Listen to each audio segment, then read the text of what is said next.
अस्सलाम वालेकुम बच्चों। देखिए हमारे पास ये सवाल है, ये सवाल हमारे पिछले सवाल से ज़रा लिंक करता है। और वो ये है कि जो ग्रुप 15 के जो हाइड्राइड हैं इनकी बेसिक नेचर का ऑर्डर क्या है।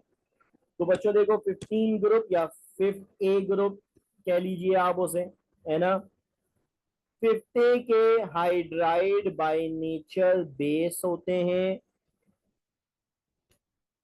और down the group nature decrease करती है।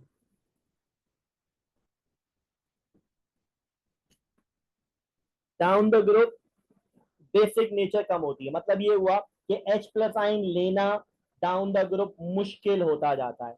मुश्किल होने की वजह क्या है, जरा इसको समझ लीजिए। वजह ये है कि बच्चों हमारे पास जैसे जैसे नीचे की तरफ जाते हैं तो ऐसे में एम्प्टी डी ऑर्बिटल इन्वॉल्व हो जाता है। Down the group empty D orbital involve हो जाता है, जिसका अमल क्या होता है, इससे क्या होता है, जब एम्प्टी डी ऑर्बिटल होते हैं तो फिफ्थ के हाइड्राइड अपना लोन पेयर H प्लस आइन को देते हैं और उसे अपने साथ जोड़ते हैं कोऑर्डिनेट कोवेलेंट बॉन्ड बनाकर। लेकिन अगर एलिमेंट के वैलेंस शेल में एम्प्टी ऑर्बिटल मौजूद हो, जैसे कि डी ऑर्बिटल मौजूद है, तो लोन पेयर का H प्लस को देना कम हो जाता है, बल्कि वो लोन पेयर इसके डी ऑर्बिटल में दरअसल डी लोकलाइज होने चले जाते हैं, इसके डी ऑर्बिटल में मूव करने चले जाते हैं। क्योंकि वैकेंट ऑर्बिटल मौजूद है, लिहाजा लोन पेयर का उन वैकेंट ऑर्बिटल में डिस्पर्स होना, उनमें मूव करना आसान हो जाता है।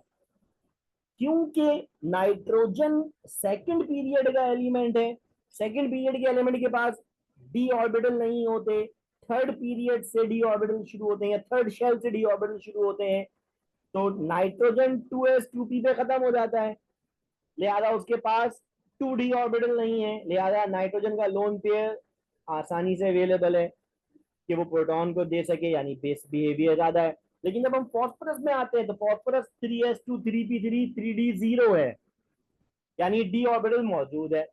लिहाजा ये जो इलेक्ट्रॉन है इसके पास 3s2 वाले, ये लोन पेयर दरअसल इन्वॉल्व हो जाते हैं 3d में रेजोनेशन के अंदर, डीलोकलाइजेशन के अंदर, जिसकी वजह से वो H प्लस के लिए इतने अवेलेबल नहीं होते। लिहाजा down the group basic nature क्या हो जाती है, कम हो जाती है। तो अमोनिया मोस्ट बेसिक हुआ, देन फॉस्फीन, देन उसके बाद ऑन साइड। ठीक है बच्चों, लॉजिक समझ में आई? Thank you.